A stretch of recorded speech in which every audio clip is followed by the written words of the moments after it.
446 میں آ کر شیعوں کی حکومت کو ختم کیا تغرل بیگ سلجوکی نے۔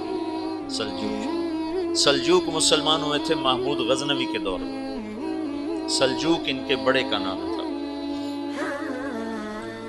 تو ایک دفعہ محمود غزنوی نے سلجوک سے پوچھا اگر مجھے تیری مدد کی ضرورت ہو تو کتنے آدمی پیش کر سکتے ہو؟ تو اس نے ایک تیر دیا، کہا یہ ایک تیر ہے میرا،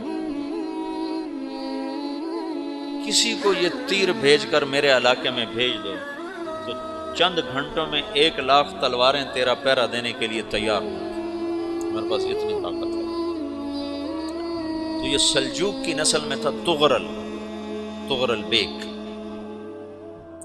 اللہ تعالیٰ نے جب عرب زوال کا شکار ہو گئے اور ضعف کا شکار ہو گئے، جیسے بڑھاپے کا کوئی علاج نہیں، جب قوموں پہ زوال آتا ہے تو اس کا بھی کوئی علاج نہیں، پھر اور قوم کو جگہ ملتی ہے۔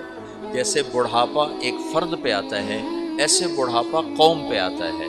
قوم کا بڑھاپا جوانی میں نہیں لوٹ سکتا، جیسے فرد کا بڑھاپا جوانی کی طرف نہیں لوٹ سکتا، قوم کا بڑھاپا جوانی کی طرف نہیں لوٹ سکتا، کوئی علاج نہیں، نئی نسل کا آنا ہی علاج ہے۔ تو عرب دھل چکے تھے، 600 سال بہت ہوتے ہیں حکومت کو، اپنی صفات گم کر چکے تھے، اب نئے خون کی ضرورت تھی۔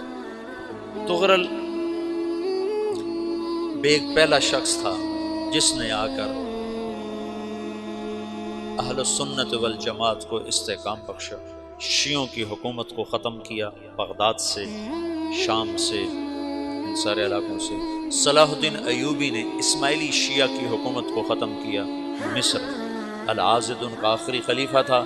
صلاح الدین ایوبی نور الدین زنگی رحمۃ اللہ علیہ کا پروردہ تھا، اس کا دوست تھا، اس کے دوست بھی تھا، بچہ بھی تھا اس کے سامنے، زیادہ لکھنے پڑھنے کا شوق تھا۔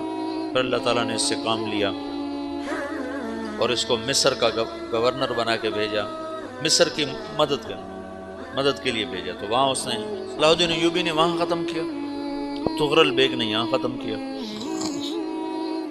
تو پھر سلجوک جو تھے نا، یہ اقتدار میں آئے۔ ادھر ختم ہو گئی سلطنت بنو عباس کی، مصر ایک چھوٹی سی ترکوں کی سلطنت۔ تو اللہ تعالیٰ پھر مرکزیت کے لیے ایک نظام چلایا۔ دو لشکر آپس میں لڑ رہے ہیں ایک میدان، ایک جنگلی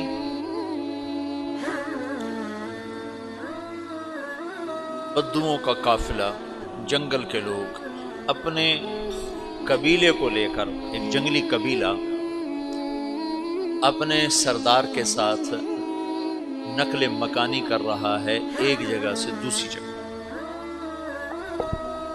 اللہ کا نظام کہ یہ لوگ چلتے چلتے چلتے اس وادی میں پہنچ گئے جہاں جنگ ہو رہی ہے، دو لشکر آپس میں لڑ رہے ہیں۔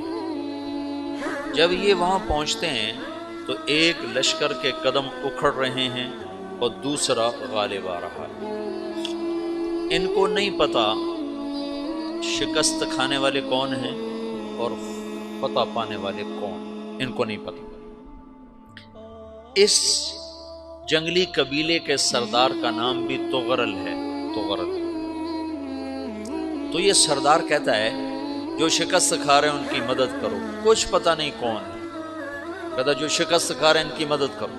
تو 400 وحشی جنگلیوں نے فاتح لشکر کے پیچھے حملہ کر دیا۔ تو یہ کافی ہوتا تو 400 دوڑ جب تلواریں پڑی تو چند لمحوں میں نقشہ بدل گیا، بھاگنے والے جم گئے اور جمنے والے بھاگ پڑے۔ جب جنگ ختم ہوئی تو شکست خوردہ لشکر کے بادشاہ نے ان کو بلایا، اسے پوچھتا ہے مجھے جانتے ہو میں کون ہوں؟ کہا نہیں۔ کہا تو تم نے میری مدد کیوں کی؟ کہا انسانی ہمدردی کی وجہ سے، تمہیں شکست ہو رہی تھی اس لیے تمہاری مدد کی۔ اور اس نے اپنا تعارف کرایا، میں ہوں سلیمان سلجوکی، ترکی کا بادشاہ، مسلمانوں کا لشکر تھا اور تاتاریوں سے شکست کھا رہا تھا. تاتاری فتح پا رہے تھے، مسلمان شکست کھا رہے تھے. تو وہ اللہ کی غیبی مدد بن کر آئے. تو وہ اس سے کہتا ہے میرے ساتھ رہنا پسند کرو گے؟ تم نے میرے اوپر احسان کیا ہے، میں اس کا بدلہ دینا چاہتا ہوں، میرے ساتھ رہنا پسند کرو گے؟ کہنے کا کر لوں گا. تو اس کو لے کر ترکی آیا اور استنبول اس وقت روم کی حکومت میں تھا.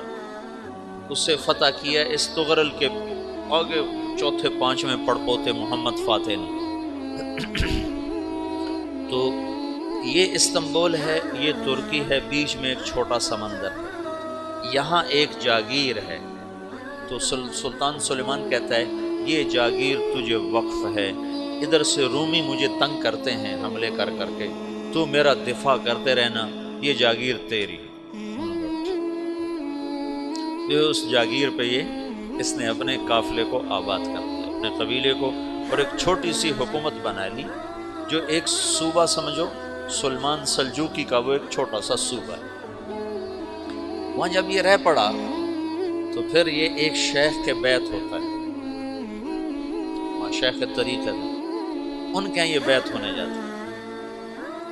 وہ اس کو رات اپنے پاس ٹھہراتا ہے، تو ایک کمرے میں ان کو ان کا خادم ٹھہراتا ہے. یہ جب کمرے میں جاتا ہے تو سامنے دیوار میں طاقچے پر قرآن پڑا ہوا ہے. تو یہ تغرل بیگ کہتا ہے یہ کیا ہے، یہ کیا ہے؟ تو وہ خادم کہتا ہے یہ کتاب اللہ ہے، قرآن ہے. وہ اس کو وہاں چھوڑ کے باہر چلا جاتا ہے. وہ دیہاتی آدمی، جنگل کا رہنے والا، پہلی دفعہ زندگی میں قرآن دیکھا. وہ کہتا ہے یہ قرآن ہے، اللہ کی کتاب ہے، میں اللہ کی کتاب کے سامنے سو جاؤں، کتنی بے ادبی ہے.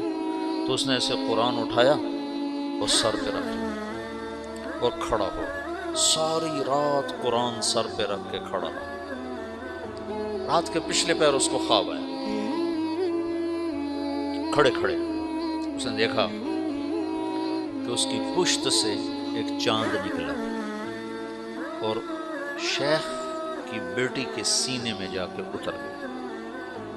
پھر اس لڑکی کے سینے سے ایک درخت نکلا جو پھیلتے پھیلتے پھیلتے 3 بر اعظم پہ چھا گیا، افریقہ پر، یورپ پر، ایشیا.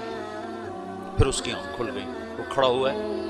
تو اس نے صبح یہ خواب اپنے شیخ کو سنایا. تو انہوں نے اپنی بیٹی اس کے نکاح میں دی تھی. اس بیٹی سے ایک بچہ پیدا ہوا. تغرل بیگ نے اس کا نام رکھا عثمان، عثمانی ترک نام سنا ہوا، جو میں نے کل بتایا تھا کہ 1924 میں وہ خلافت ختم ہوئی. تو ایک بیٹا پیدا ہوا عثمان.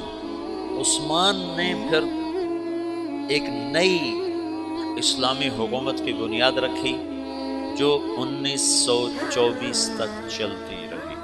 کوئی 800 سال یہ حکومت چلی. تو حکومت کا شیرازہ بکھرا لیکن پھر جڑ جاتا تھا، اور وہ قرن اول والا جوڑ کبھی نہ پیدا ہوا، ٹکڑے بن گئے. ان ٹکڑوں میں اللہ لوگ پیدا کرتا رہا جو دعوت دیتے رہے، دعوت زندہ رہی. جو تربیت کا نظام تصوف کے ساتھ تھا اب وہ تبلیغ کے ساتھ تھا.